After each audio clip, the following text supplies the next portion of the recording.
Hello guys, and welcome back to Let's Play Final Fantasy V. Today we have to meet up with Sid in the steamship to find out what is causing the crystal to constantly... What is causing the steamship to constantly drag power from the fire crystal? So let's scoot. What's our party? It's Butts Knight, Ferris Knight, Guluf White Mage, yeah. Lena and Guluf are working towards White Mage level 3 ASAP. And we need Knight level 3 as well. By the end of this dungeon, we should have accomplished both objectives.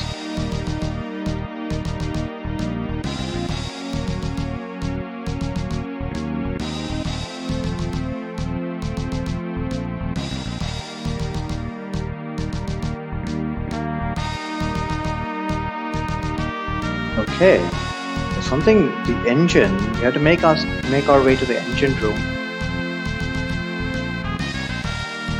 And of course, monsters have gotten inside. Please stop the engine somehow.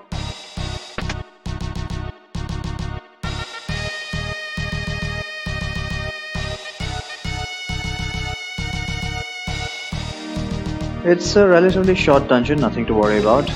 But there are some new monsters here and some pretty annoying monsters. This is the area why we wanted glasses. So who all have glasses?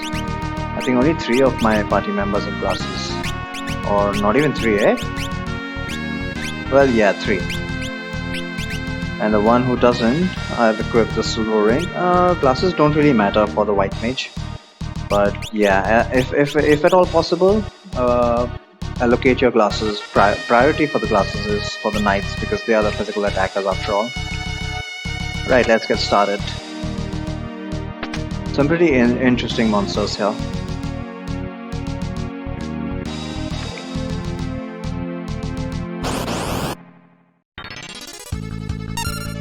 Okay, we immediately start off with crew dust, and these are the guys that inflict darkness. If we had talked to some of the townspeople, oh no, they can use the slip ability. I think that causes sap. Yeah, sap is so annoying. Lena's gonna have to heal herself up, but healing is free for us. Not only do they have slip, but when you kill all but one crew dust, the remaining one will cast will use flash, which blinds everyone.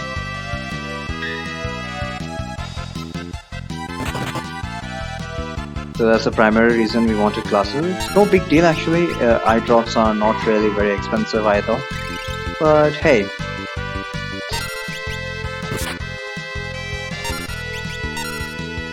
Why bother with that when you have better alternatives? Plus I'm really stingy. Oh god, these guys just don't like Lena, do they? She's been bearing the brunt of the attacks. Okay, this guy decided not to use flash, which is unfortunate, but hey, I'll take it. Let's gain a level, everybody gained a level. And Lena is up to white magic level 3 already, awesome.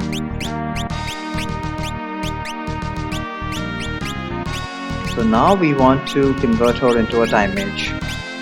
Once Lena obviously will get white magic level 3 first, because Guluf has been spending a lot of time as a thief. So let's equip the white magic level 3 on our secondary. And instead of the mithril, we want the heal staff. Yeah, so this is going to be our set of heal staff, leather helmet, silk robe, and silver ring.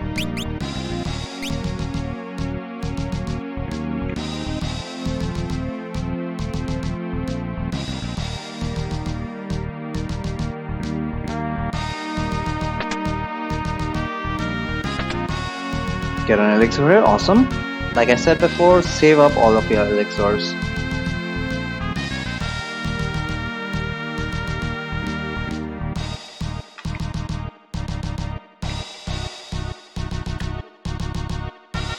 Look at this. I've gone so many steps without an encounter. Okay, this is another enemy. This is called the Defeater, and the special thing about the Defeater is that once he is the last enemy to be defeated, which is why I guess he's called the Defeater, he will spawn 2 mortar traps. This is handy for a little bit of extra experience, but it's a waste of time if you ask me. So whenever possible, just if you've got multiple enemies, kill the Defeater first,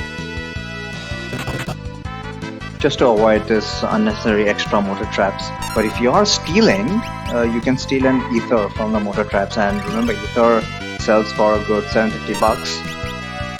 So that might not be a bad source of cash, but we're not really hurting for cash right now.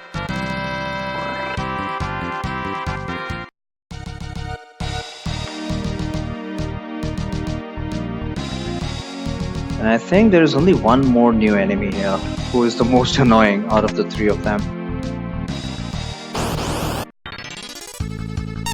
And here he is, Poltergeist. Fortunately he is undead, so 1 heal staff wrecks the shit out of him. Yeah, make sure you prioritize. Even if you needed to heal somebody up, kill him first, even if there's a defeater on screen, because that guy has an annoying attack. I forgot the name of that attack, but it also inflicts ult and sap. So you don't want to. You want to kill him, or rather re-kill him as soon as possible. Not to mention the fact that he's got a horrible sprite, like someone's face ripped off from their skull. If you pay close attention to that enemy. Simple enough.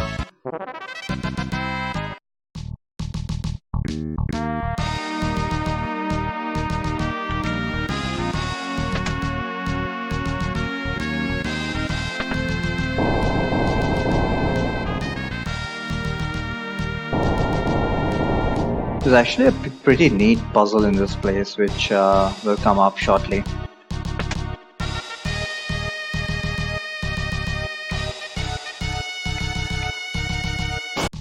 Another group of Defeater and crew dust there, pretty simple to deal with. So I think in the next room there's a pretty neat puzzle. There are a couple of puzzles in this dungeon, which I like, and not to mention branching paths. I forgot to mention, since we are working towards Knight level 3, at level 3 the Knight will learn Double Grip. So as soon as he learns Double Grip, take off. This is applicable for both Butts and Paris. Once they learn the Double Grip ability, make sure to immediately equip that Double Grip ability and take off their shield. I think once you equip Double Grip, they will automatically take off their shields. So that'll give us a huge damage boost. Normally I don't get Double Grip until the end of this dungeon, which works, but it's very important for us to get that ability by the end of this dungeon.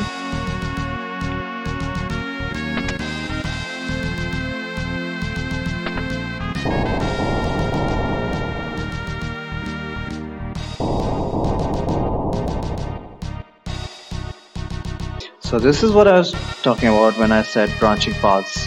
Let's go from right to left. Needless to say, the one on the leftmost, or rather the second from the left, is progression. That's why we are going to take the paths for treasure first.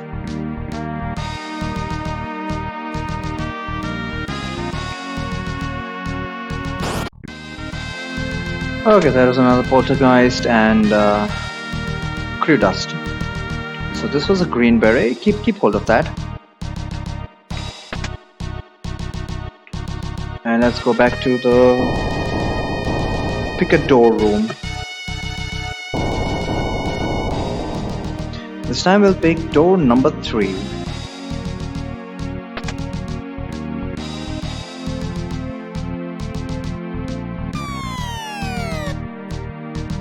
And here we have the most important accessory for the thief glove. This improves his steal chance to 80%. Very important, keep hold of this too. The thief glove makes steal chances very reliable, and that is very helpful in a lot of situations whenever we want to use a thief for stealing.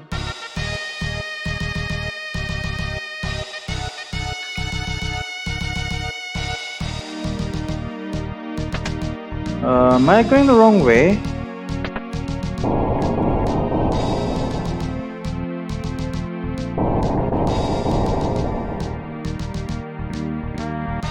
Okay, this time we pick door number 2.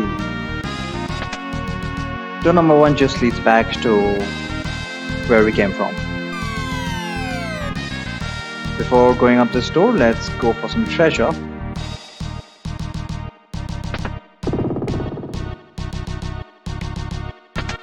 Here we have a full moon chakram, another thief weapon. Don't really care about weapons for the thief and whatnot. Most important thing was the thief glove. Okay, Lena gained a level there, awesome.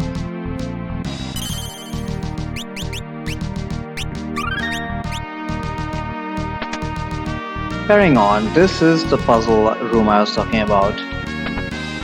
Pretty simple, but I remember having a little bit of trouble with it when I first played this game.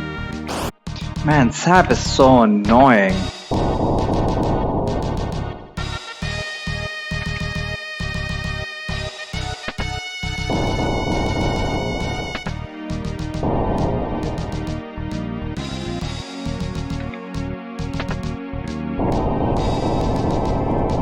Let's pick up this elixir. Damn random encounter. Alright, let's go on to the boss room. And we want to do a little bit of preparation before proceeding onwards. What we want to do is we want to make... Sadly, Galoof did not... Yeah... I was really hoping that Galoof would get level 3 in White Mage. But he's a long way off.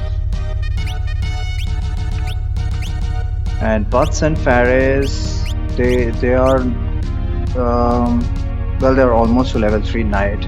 This is kind of unexpected. So you know what I'm gonna do? It's time for a little grind. Honestly, this is supposed to happen naturally. All the times I've played this, I've got level 3 in knight and level 3 in white mage. Well before. I mean, at least by this time. Yeah, so much for no grinding, eh? Just a little bit of grinding here. Okay, so I finally got double grip on Buds and Faris. So both of them have double grip on their secondary and their equipment is without shield. Everything else remains same. Let me demonstrate the power of double grip. It's basically going to double our damage here. And that is very helpful. Now I'm just working towards level 3 white mage for Galoof.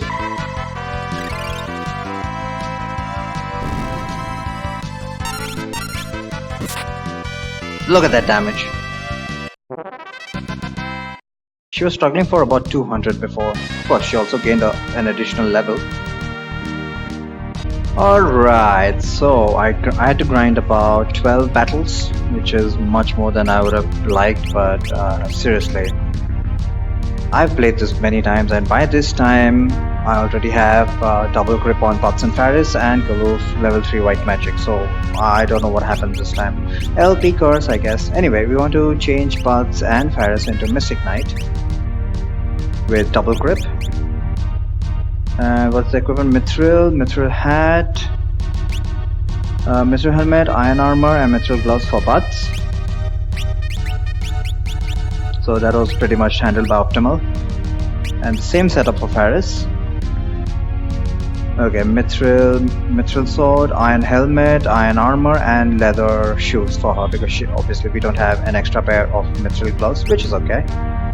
And as for Galoof, we want to make him into a time mage. So we got with white magic level 3. Why we wanted by white magic level 3 is because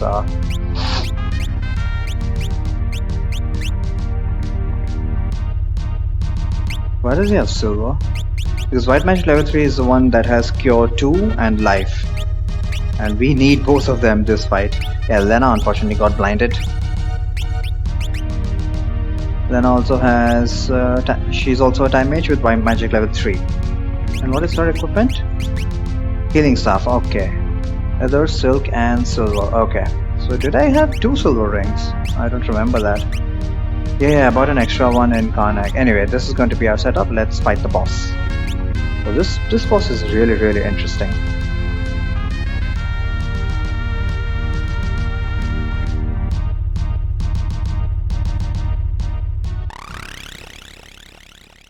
Oh no!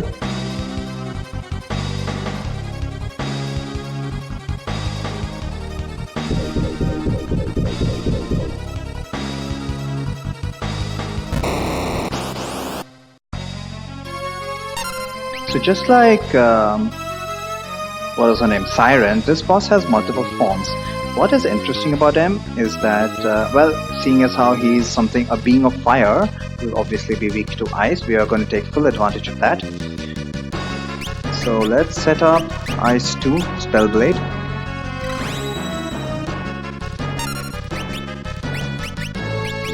Protect is completely useless in this fight, so yeah, he's going to use Flame. Most of the time he uses the Flame attacks at the beginning. So heal up with Cure 2. Make sure that as far as possible everybody's healed up. But yeah, people are going to die in this fight unless you're really lucky. And Gilwolf doesn't really have anything to do. So now that we've got Spellblade set up, let's hit him with the Ice Weakness. Oh yeah, look at that damage. This is the special characteristic about this enemy, is that he will change forms into one of 2 forms. This one is the undesirable form, unfortunately. In this form, he is invulnerable to magic, which means that we need to hit him with physical attacks. However, because we have 2 spell blades with ice elemental blades, they do count. Since he's immune to all elements, the ice spell blade will miss, which means that we need to punch him with one of our mages, which is not ideal. But what we want to do is we want to get him out of this form ASAP,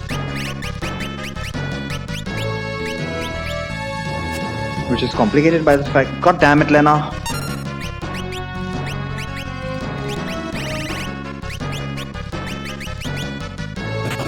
Just a little bit of damage, doing a little bit of damage will at least trigger a form change. Yeah, he's gonna use fire too, and it's gonna kill Putz. There's nothing that we can do about that though. Now he's back to this form. Whenever possible, it's Paris' turn, right? We will revive Putz using one of the mages. This is why we wanted white level 3. Paris is gonna concentrate on DPS, and he's gonna change form to what? Oh my god. He's gonna change form to this one. Okay, good. So I got all 3 forms in. You need to be judicious with the use of the lifesteal because it costs a lot of MP. And let's heal up. Actually, I wanted my time mages so that I could haste everybody up. Yeah, I should have done that. I completely forgot to haste people. Oh, he's dead. This tornado form is completely unremarkable. Don't even need to care about it. But the tornado form is weak to ice, so go ahead with your spellblade. So to summarize, he's got 3 forms. 2 of the forms are weak to ice elementals, which is why we are going to take advantage of that with spellblade. And the last form is the one that kills. So what we want to do is attack him with non-elemental physical attack just to get rid of that form. He's going to counter that with fire too, which is probably going to kill one of your characters at this stage in the game, but there's no helping that. And we got a useless firebow, not planning to use the class that uses bows.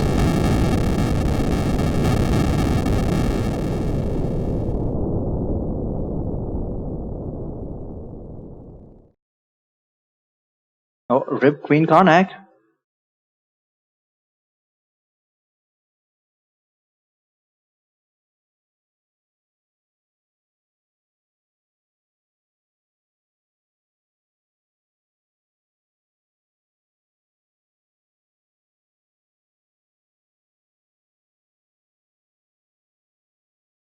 Why the hell is there a pipe connecting the engine of the steamship to the crystal room?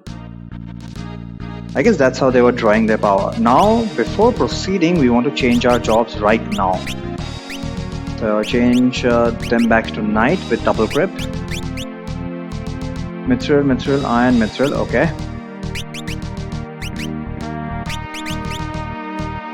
Mithril iron glasses. That is fine. And what about these guys? Galuf? Yeah, once again, Galuf needs to be a thief with white magic. And he's got full moon, green beret, training, and thief. Yeah, very important to have the thief glove. And Lena is going to be a time mage with white magic level 3.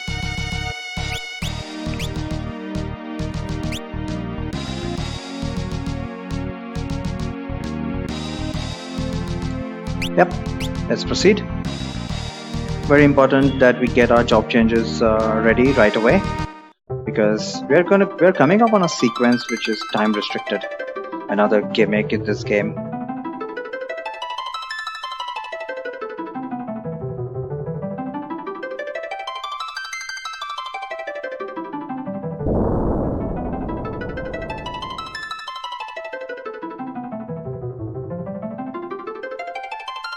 This is the werewolves they were talking about. And even he seems to know Galuf. What is it with these guys that show up near the crystal and knowing Galuf? I'm sure that is not significant at all.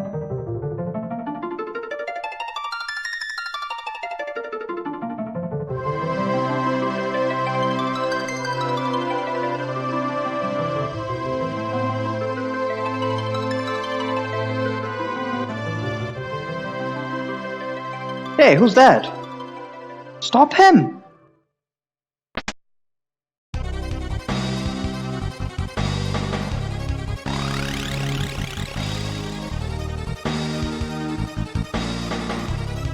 Uh-oh.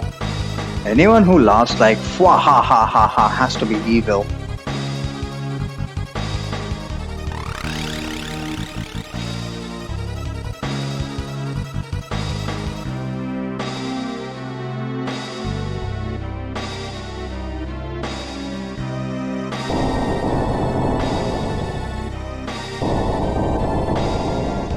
Oh god, just when we thought we had actually saved the crystal of fire.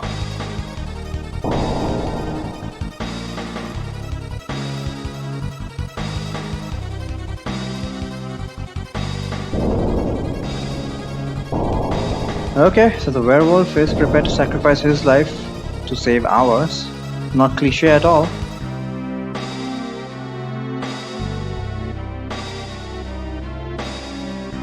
Escape from this castle quickly. Pay note to that.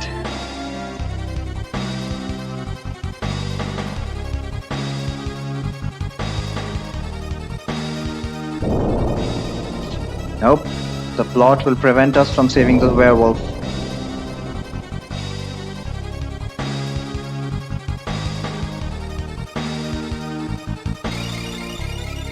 And the crystal shatters.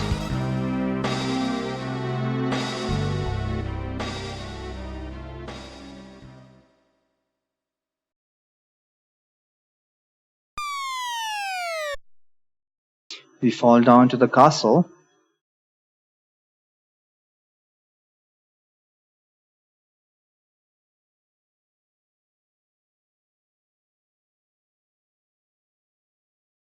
And the flames are disappearing. So the only conclusion I can make is that the flames are actually stabilizing the castle for some weird ass reason. Because as they will tell us now, the castle is going to self-destruct without the power of the fire crystal.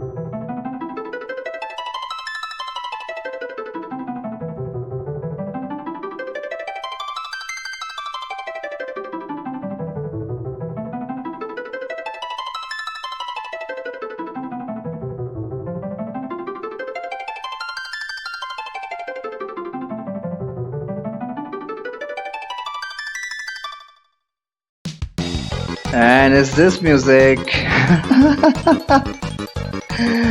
Castle can explode in 10 minutes. We have 10 minutes to make it out of this castle. And what complicates matters is that there's a lot of treasure. But that is going to be next time. Take it easy.